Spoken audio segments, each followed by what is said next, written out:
जय जोहार, नमस्कार। छत्तीसगढ़िया न्यूज़ देख रहे हैं आप। छत्तीसगढ़ की तमाम बड़ी खबरों को विस्तार से बताएंगे, जो लोगों की जिंदगी से जुड़ी हुई बहुत ही महत्वपूर्ण खबर है। इससे पहले आप छत्तीसगढ़ से हैं और छत्तीसगढ़ समाचार ठीक इसी प्रकार रोजाना देखना चाहते हैं तो नीचे लाल कलर के सब्सक्राइब बटन को दबा करके चैनल को सब्सक्राइब कर लेना है। आज की पहली बड़ी खबर, भविष्य के उजाले के लिए 1 घंटे का ब्लैकआउट होने जा रहा है। शनिवार रात 8:30 बजे से लेकर के 9:30 बजे तक मनाया जाएगा अर्थ आवर डे। बिलासपुर में भी इसको लेकर के कई बड़े आयोजन किए जाएंगे। दरअसल पूरी दुनिया में आज अर्थ आवर डे मनाया जाएगा। बिजली की बचत और पर्यावरण के सुरक्षा के उद्देश्य से हर साल मार्च के अंतिम शनिवार को मनाया जाता है। इसी लेकर के बिलासपुर में भी निजी और सरकारी संस्थाओं में 1 घंटे बिजली बंद करने की अपील की गई है। दरअसल अर्थ आवर डे पूरी दुनिया में आज के दिन मनाया जाता है, जहां 1 घंटे के लिए बिजली को बंद कर दी जाती है। इस दौरान बिलासपुर में भी कई बड़े आयोजन किए जा रहे हैं, जहां मैग्नेटो मॉल में कैंडल जला करके हस्ताक्षर अभियान चलाया जाएगा। अर्थ आवर डे की शुरुआत 2007 में वर्ल्ड वाइड नेचर फंड ने की थी, जिसका मुख्य उद्देश्य पर्यावरण और वन्य जीवों को सुरक्षा प्रदान करना है। 31 मार्च 2007 को पहली बार अर्थ आवर डे मनाया गया था। तो वहीं लोगों के द्वारा कोरोना काल के बाद यह आयोजन बेहद जरूरी बताया जा रहा है। और अब बात करें रायपुर की, जहां कार में डस्टबिन अनिवार्य कर दिया गया है। शोरूम से बिना डस्टबिन के कोई भी कार नहीं बिकेगी। तो वहीं महापौर एजाज देवर ने स्वच्छता के नाम पर सभी कार चालकों को डस्टबिन बांटे हैं। ड्राइवरिंग करते समय कार के भीतर डस्टबिन रखना होगा जरूरी, और शोरूम से निकलने वाली गाड़ियों को बिना डस्टबिन के डिलीवर नहीं किया जाएगा। शहर को साफ रखने के उद्देश्य से महापौर ने यह निर्देश सभी ऑटो डीलर्स को दे दिए हैं। इसके अलावा बीते दिनों जय स्तंभ चौक पर महापौर जाकर के लोगों को डस्टबिन बांटे और लोगों से कहा कि अपनी गाड़ी में एक डस्टबिन रखें और कचरा जमाकर सही जगह पर फेंकें। इस कार्यक्रम में सभापति और चैम्बर ऑफ कॉमर्स के सभी मेंबर तथा स्वास्थ्य विभाग के अधिकारी मौजूद रहे। साल 2022 में नंबर 1 बनने का लक्ष्य इस माध्यम से रखा गया है।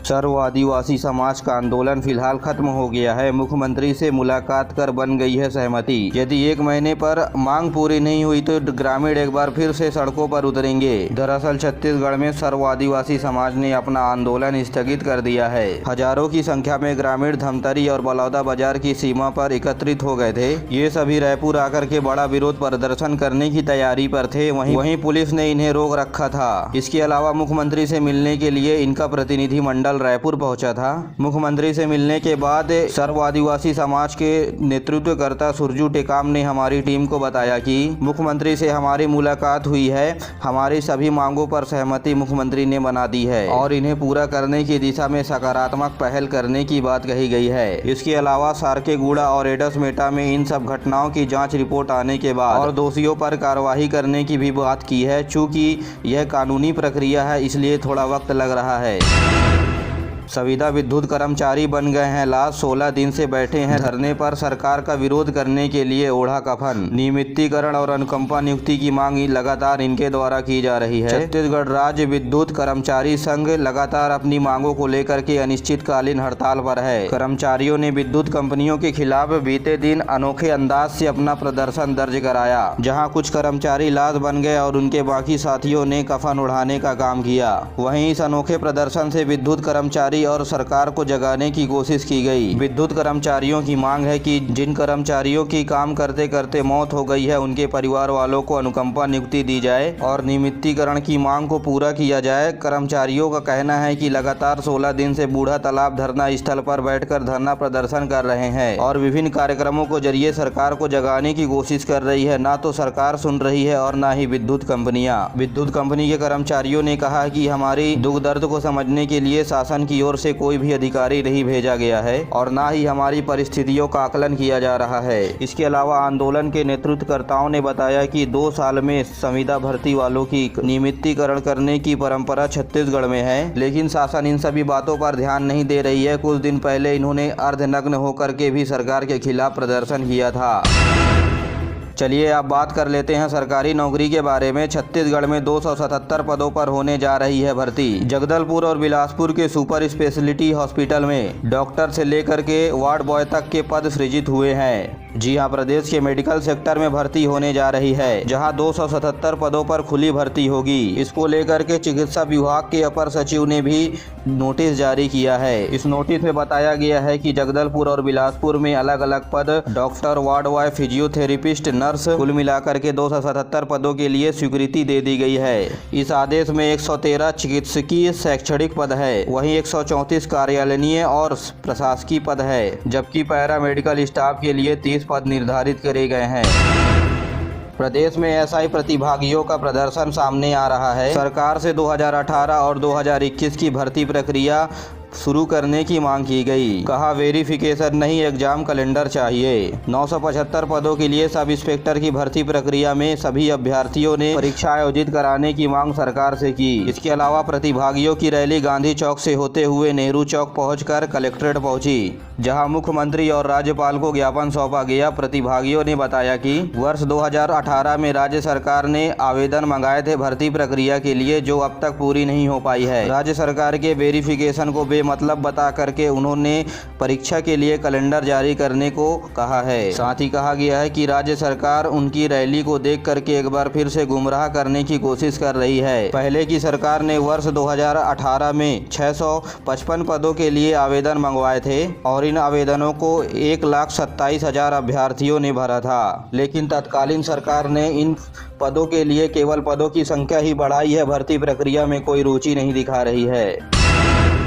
खैरागढ़ उपचुनाव के लिए भाजपा पार्टी की ओर से शिवराज सिंह चौहान और ज्योतिरादित्य सिंधिया स्टार प्रचारक नियुक्त किए गए हैं और इस लिस्ट में कुल 40 लोगों का नाम है, जिसमें ज़्यादातर प्रदेश के नेता है और इस लिस्ट में अंतिम छोर पर ओपी चौधरी का भी नाम है। दिल्ली के भारतीय जनता पार्टी के कार्यालय से बीती शाम इन स्टार प्रचारकों की लिस्ट जारी की गई है। इस लिस्ट में शामिल नेता खैरागढ़ चुनाव के लिए वोट बटोरने की कोशिश करेंगे। खास बात यह है कि इस लिस्ट में मध्य प्रदेश के मुख्यमंत्री शिवराज सिंह चौहान का पहला नाम है।